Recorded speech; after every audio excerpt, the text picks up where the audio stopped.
Furiously Happy, a funny book about horrible things, by Jenny Lawson. Picture this. You've just moved into a gorgeous new neighborhood, the kind of quiet, tree-lined haven where you think, finally, maybe I can catch my breath here.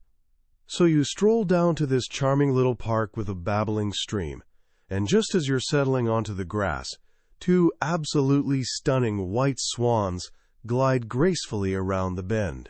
They're heading straight for you, necks arching and crossing until, completely by accident, they form a perfect heart shape.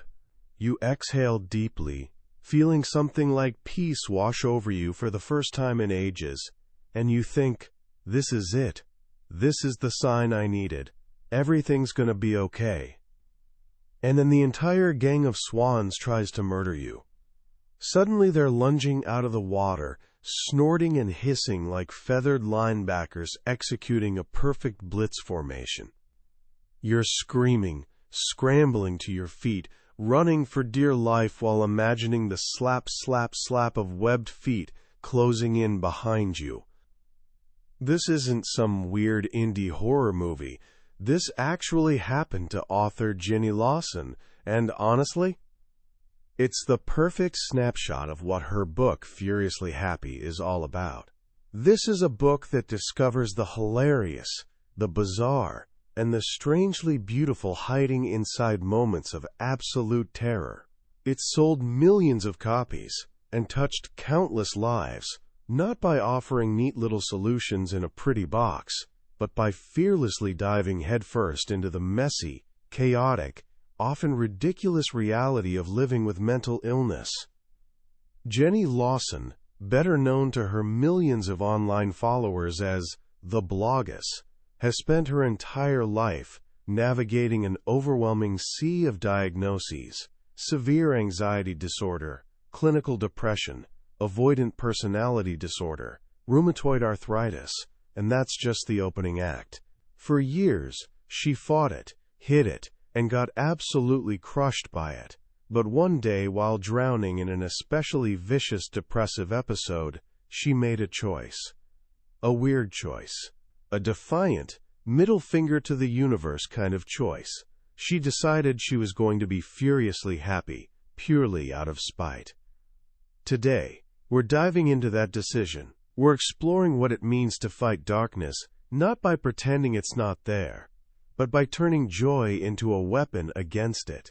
By the time we're done here, you'll understand something powerful. Sometimes the greatest strength comes from embracing your own particular brand of weird, and laughter might just be the most potent medicine we have. This isn't just a book summary. It's an invitation to join something bigger, the Furiously Happy movement. And trust me, it's gonna be amazing. To really get what Furiously Happy means, you first need to understand where it came from. For Jenny Lawson, the landscape of her mind has always been a little unconventional. Early in the book, she's talking with her mother, who insists, "You're not crazy. Stop calling yourself crazy. You're just sensitive. And maybe a little odd." Jenny's response? She rattles off the actual clinical terms psychiatrists have slapped on her over the years: high-functioning depressive, severe anxiety disorder, avoidant personality disorder, which she describes as social anxiety on speed, trichotillomania, the compulsion to pull out your own hair. It's quite the collection, but Jenny finds an odd comfort in the labels. Crazy, she argues, is just the shorthand version. Her life has been a masterclass in what it means to have a brain actively working against you. She shares a story from childhood about a condition her family called "what the hell is wrong with Jenny syndrome," but doctors knew as white coat syndrome. Her phobia of medical professionals was so intense that just seeing a doctor's coat would make her faint. She passed out at the dentist's office, at the optometrist's. She even fainted, twice, at the gynecologist's, which she points out is uniquely horrifying, especially when you wake up to find an unexpected speculum still in place. These stories are absolutely hilarious, yes, but they're also windows into a mind constantly at war with itself. A mind where anxiety is the default setting, and where the body's brilliant defense mechanism is essentially to play dead at the worst possible moments. This isn't just a quirky collection of remember when stories, it's the foundation of her struggle, the horrible things part of the book's subtitle. And a few years ago, those horrible things nearly won. Jenny fell into a depression so severe, so terrific as she darkly jokes, that she couldn't see daylight anywhere. This wasn't new territory. Depression, she explains, is a semi-regular houseguest, and anxiety is basically her long-term abusive boyfriend. But this time felt different. It was extreme. She didn't necessarily want her life to end, she writes. She just wanted it to stop being such a bastard. She did everything right.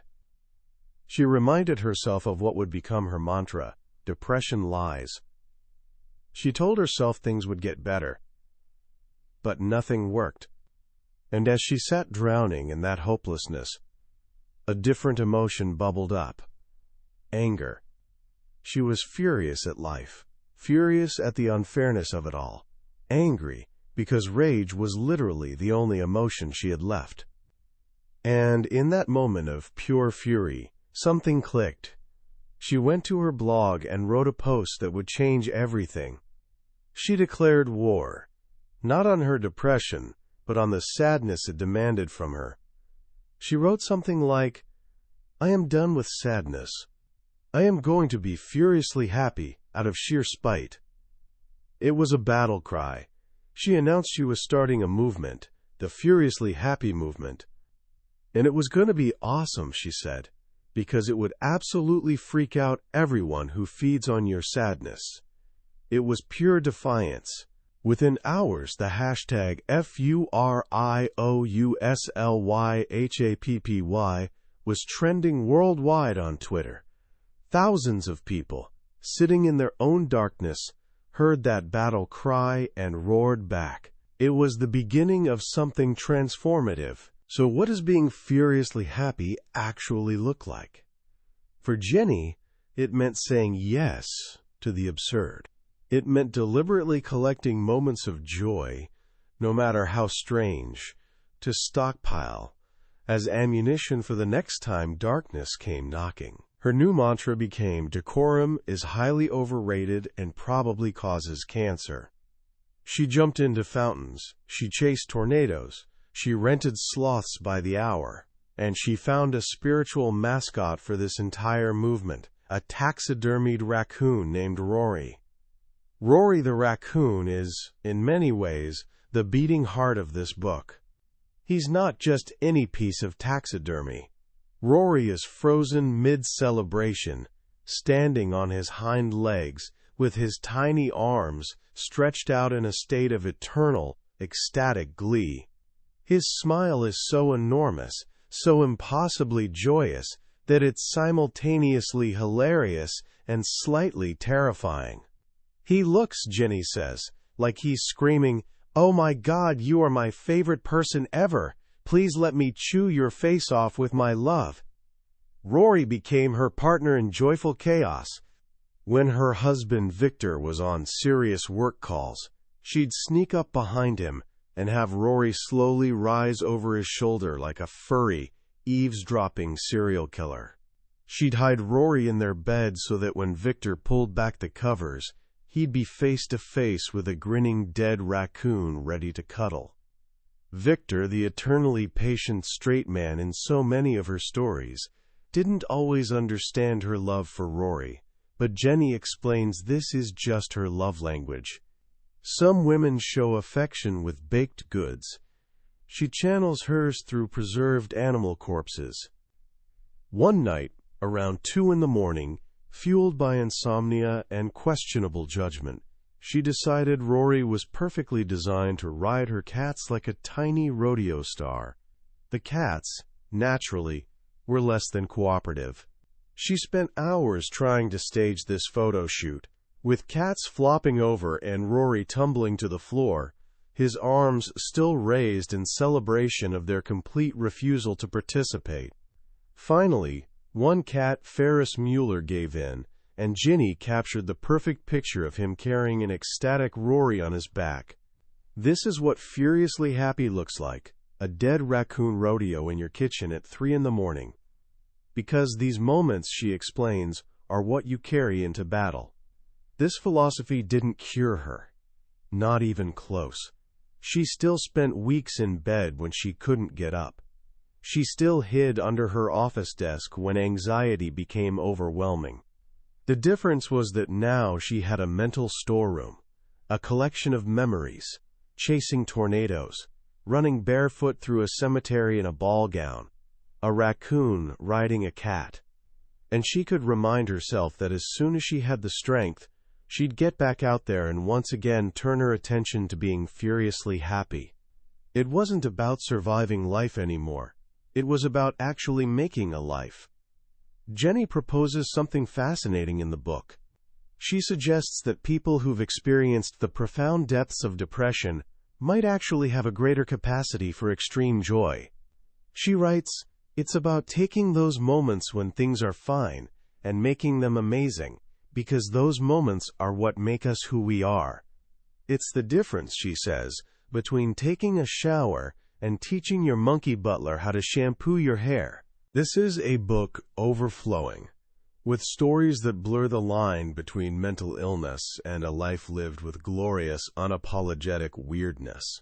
She takes us to Australia with her friend Laura, a trip born from the idea of crossing things off a bucket list.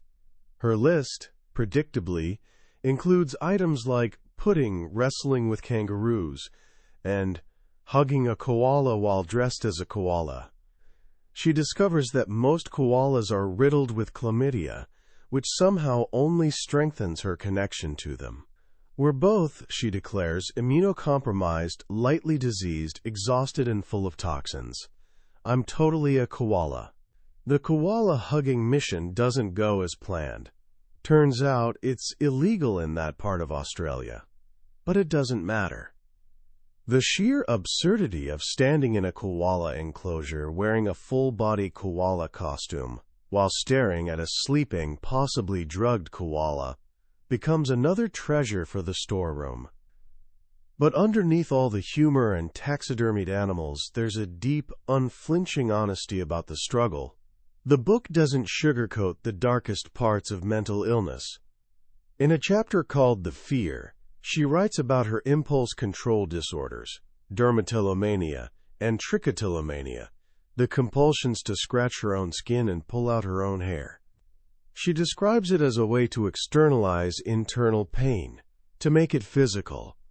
"I just hurt inside," she explains to her psychiatrist.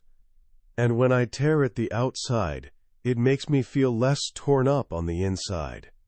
She makes it absolutely clear that this isn't about wanting to die. "I'm not suicidal," she insists. "It's like there's someone else inside of me who needs to physically peel those bad thoughts out of my head." It's raw, unflinching, and a powerful reminder that this battle is constant. This is where another crucial mantra emerges. While terrified of narrating her own audiobook, convinced her voice would betray her weakness, she sent a panicked text to her friend, author Neil Gaiman. He sent back a single, life-altering line, "Pretend you're good at it." It seemed ridiculously simple, but she wrote those words on her arm and walked back into the recording studio pretending to be someone who was amazing at reading her own story. And suddenly, she was. It's a lesson she carries to every book reading, every public appearance. Pretend you're good at it. Sometimes pretending is the first step to becoming. The book is also a powerful testament to community. Jenny Lawson isn't fighting alone. Her husband Victor is a constant presence, a grounding force of loving exasperation who helps her hunt for a runaway felt vagina and patiently listens to her theories about why cats are selfish yawners. And then there's the community she built online. The Furiously Happy blog post didn't just launch a personal philosophy, it created a tribe. In the book, Jenny reveals something she calls the folder of 24. It contains letters from 24 people who were actively planning to end their lives but stopped and got help. They weren't saved just by her words, she insists, but by the overwhelming response from thousands of other people who commented, "Me too." They were saved by the roar of a community refusing to let them believe the lie that they were alone. This is the central magic of Furiously Happy. It's a book that makes you laugh until you cry, often in the same paragraph. It takes the most painful, isolating experiences of mental illness and holds them up to the light, revealing the absurdity, the humor, and the shared humanity within them. It gives you permission to be broken. It gives you permission to be weird. It tells you that your scars aren't something to hide. They're proof that you fought. Jenny's struggle isn't a neat story with a tidy ending. It's a lifelong journey. In one of the most moving moments, she describes a conversation with Victor during a severe rheumatoid arthritis flare-up. She tells him that sometimes she feels like his life would be easier without her. He thinks for a moment and replies, "It might be easier, but it wouldn't be better." And that right there is the soul of this book. Life with mental illness, with chronic pain, with all the horrible things, is not easy. But by choosing to be furiously happy, by collecting moments of irrational joy, by finding your tribe, and by laughing in the face of darkness, it can be so much better. It can be a life filled with sloths and swans and zombie apocalypses and taxidermied raccoons who are always, always there to give you a high five. As we step back from the delightful chaos of Jenny Lawson's world, it's worth appreciating what makes this book so profoundly important. On the surface, it's a collection of hilarious and bizarre essays. Underneath, it's one of the most powerful and honest explorations of mental health you'll ever encounter. The first, and perhaps most revolutionary lesson here, is the transformative power of humor as a survival tool. Jenny doesn't use humor to minimize her pain or pretend it doesn't exist. She uses it as a lens. She examines the most terrifying, shameful, and debilitating aspects of her illness and finds the joke. When she's having a panic attack, she imagines it's because she swallowed a leprechaun trying to eat its way out of her chest. When she's prescribed antipsychotics, she jokes about using it as an excuse to cut in line at the pharmacy. This isn't about being flippant, it's about control. When you can laugh at the monster under your bed, the monster loses its power. Humor becomes defiance. It's a way of looking your demons in the eye and saying, "You don't get to have all of me. You don't get to steal my joy." It's a reminder that even in our darkest moments, there's absurdity to be found, and in absurdity there's light. The second powerful idea is the radical act of embracing your own crazy. In a world that prizes conformity and normalcy, Jenny Lawson plants a flag for the weirdos, the misfits, and the people who feel like they're just not doing it right. She takes the things society tells us to be ashamed of, our anxieties, our quirks, our failures, and wears them like armor. Her book teaches us that our flaws aren't bugs in the system, they're features. They're the very things that make us interesting, that make us compassionate, that make us human. She gives us permission to stop pretending we have it all together, and to find strength in our shared imperfection. And that leads to the final, crucial takeaway, the profound healing that comes from vulnerability. When Jenny wrote that first Furiously Happy blog post, or when she shared her story of self-harm, she was taking an immense risk. But in doing so, she created a space where thousands of others felt safe enough to say, "Me too." This book is living proof that we're so much less alone than we think. The moment we stop hiding our struggles is the moment we find our tribe. Your story, your truth, your vulnerability, it has the power not only to heal you, but to save someone else. So how can we bring a little of this furiously happy spirit into our own lives? I think there are two simple places to start. First, start building your own joy storeroom. You don't need to rent a sloth or wear a wolf costume to a movie premiere. Start smaller. Actively look for one small, absurd, or unexpectedly beautiful moment each day. Maybe it's the ridiculous way your dog sleeps. Maybe it's a cloud that looks like a dinosaur. Maybe it's mishearing a song lyric in a funny way. Notice it. Savor it. Write it down. These are your weapons. Collect them. Second, practice the art of pretending you're good at it. The next time you feel that wave of anxiety or self-doubt before doing something scary, whether it's giving a presentation, going to a party, or even just making a phone call, take a deep breath. For just a few minutes, pretend you're the most confident, capable person in the world. Walk like them. Talk like them. It's not about being fake. It's about borrowing a little bravery until your own catches up. We've journeyed through some incredible stories and lessons from Furiously Happy today, but I have to be honest with you, a summary can only ever be a map. It can show you the landmarks, but it can't give you the feeling of walking the path yourself. The real magic of this book is in Jenny Lawson's unique, brilliant voice. It's in those quiet moments between the big laughs when a single sentence lands with such truth that it takes your breath away. This summary is a starting point, a way to see if this journey is one you want to take. If anything we've talked about today has sparked something in you, if you've ever felt a little too weird for the world, I encourage you to pick up a copy. Reading it isn't just an act of learning. It's an experience of feeling seen, understood, and a little less alone in your own beautiful, chaotic humanity. The link to the book is in the description. And if you found this summary valuable and you'd like to continue exploring life-changing books with me, please take a moment to subscribe and give this a like. It lets me know we're on the right track. Let's keep learning and growing together, one book at a time.